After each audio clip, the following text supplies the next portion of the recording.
What is happening, Restoration Nation? Andy McCabe here. Uh, just got done with the RIA conference here in beautiful Dallas, Texas, and thought I'd do a couple posts to update what was going on. Um, and I want to start with the Verisk end user agreement.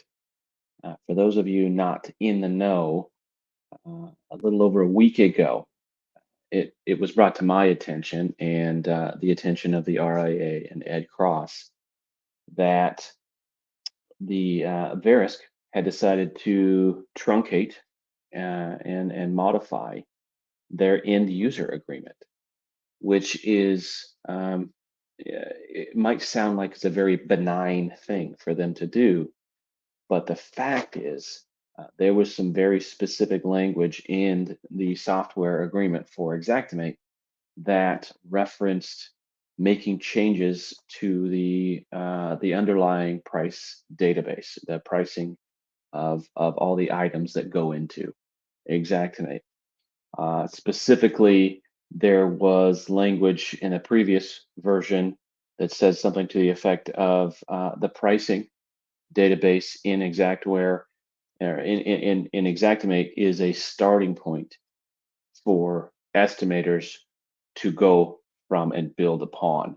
There was also a section that said the user of Xactimate agrees not to preclude deviations from the underlying price list.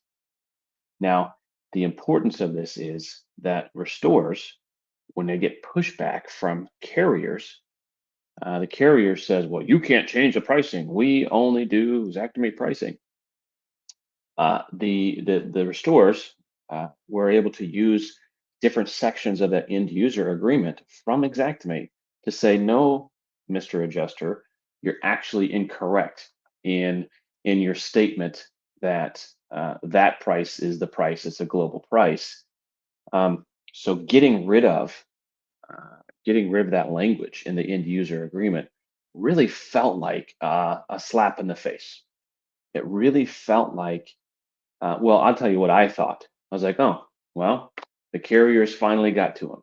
The carriers were tired of losing that argument, so they strong-armed Verisk into making changes. Now, I had a specific conversation with Aaron Brunko. I think he's the president of Verisk Pricing. Somebody correct me. Aaron Brunko. He's the man as far as Xactimate goes over at Verisk. I had a conversation with him a couple nights ago before he went on stage yesterday, and I talked to him about it. And here's his side of the story. I'll give you the short version. Short version. Verisk has a lot of software, a lot of products, right? Xactimate is just one of many products that Verisk has, and the attorneys they're going through some other stuff, trying to coordinate with third-party vendors and stuff like that. The attorney said, "Well, let's simplify and truncate this end user agreement to make it uh, better apply to our suite of products." And they conveniently wiped out three very specific sections that us as restorers use almost on a daily basis to debunk and fight back against adjusters. That's what it comes down to. And yeah, so it sounds like it was an innocent, right? But what bothers me is Aaron didn't know. Well, regardless, here's the end of the story. Ed Cross got on his white horse and had a what he called it a vigorous discussion with Aaron Brunko on Saturday last Saturday. And Aaron said, I mean, he genuinely, I believe him. He didn't know. He didn't realize this had happened. Um, I'll, le- I'll let the comments section take care of that. All right, from there. But Ed Cross called him up on a Saturday And this is a Saturday before the RIA starts. The RIA conference starts Monday, Tuesday, Wednesday. And he said, and Aaron said, I'm going to fix it. I'll take care of it. And Ed said, I think you need to do that. Yes. And you need to show up. You need to come to the RIA. You need to tell the restoration industry what happened and why and how you're going to fix it. So miraculously, that user agreement was changed back. It wasn't changed back, but those provisions were added back in instead of section 11.3, and now it's 12 point something. So if you're a user of Xactimate, go to the end user license agreement and re-download the new license agreement. But Monday, it was changed back. And I want to tell you that shows the importance and the power of the Restoration Industry Association and the Advocacy and Governmental Affairs um, Committee of the RIA. So good on you, Ed Cross. Way to go. Good on you, Aaron Bronco. That showed, honestly, your stock went up in my eyes because you were not planning to come to the RIA this week.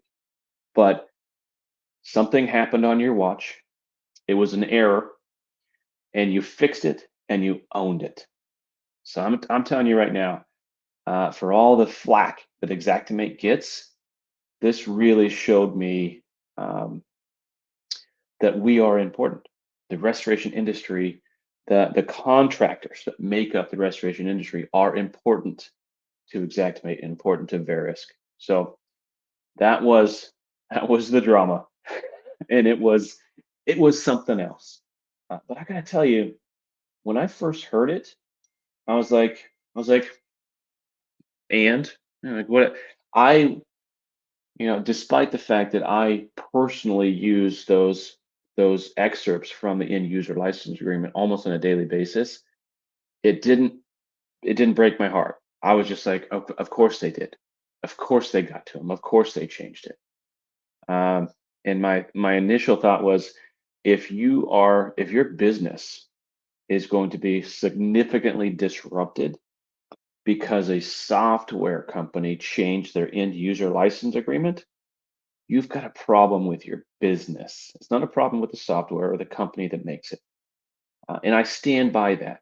We have to be careful how much we build, how much of our foundation for our businesses and our operations are built on somebody else's stuff, right? I am in a unique situation because I do centralized remote estimating for contractors in Xactimate. So yeah, Xactimate goes away tomorrow. My business goes away tomorrow to a certain extent. But yeah, that's my thoughts on that. No one commented here, so I'll leave it at that. I'm gonna gather my thoughts and do another wrap up for the next one is going to be about the TPA section of today's RIA conference. We had Contractor Connection, we had Contractor Connection, Sedgwick, Alacrity, and that was that fourth one I hadn't heard of. My notes aren't here, but Ed Cross again just came at these guys. So you're welcome. You're welcome, sir. And yeah, be in touch. Abby, let's see here. Is there a roundtable? No, tonight. No, that'd be in 2 hours from now. Yeah, I don't think I, I'm not geared for it. I'm in a hotel. I'm gonna go to dinner. Next week for sure. Next week we decided to go 2 weeks, every 2 weeks on the Restoration Rebel Roundtable. So yeah, all right, Josh. Yeah, be here shortly. I'll get you that. What about the PA? Does it apply to them? Just wondering.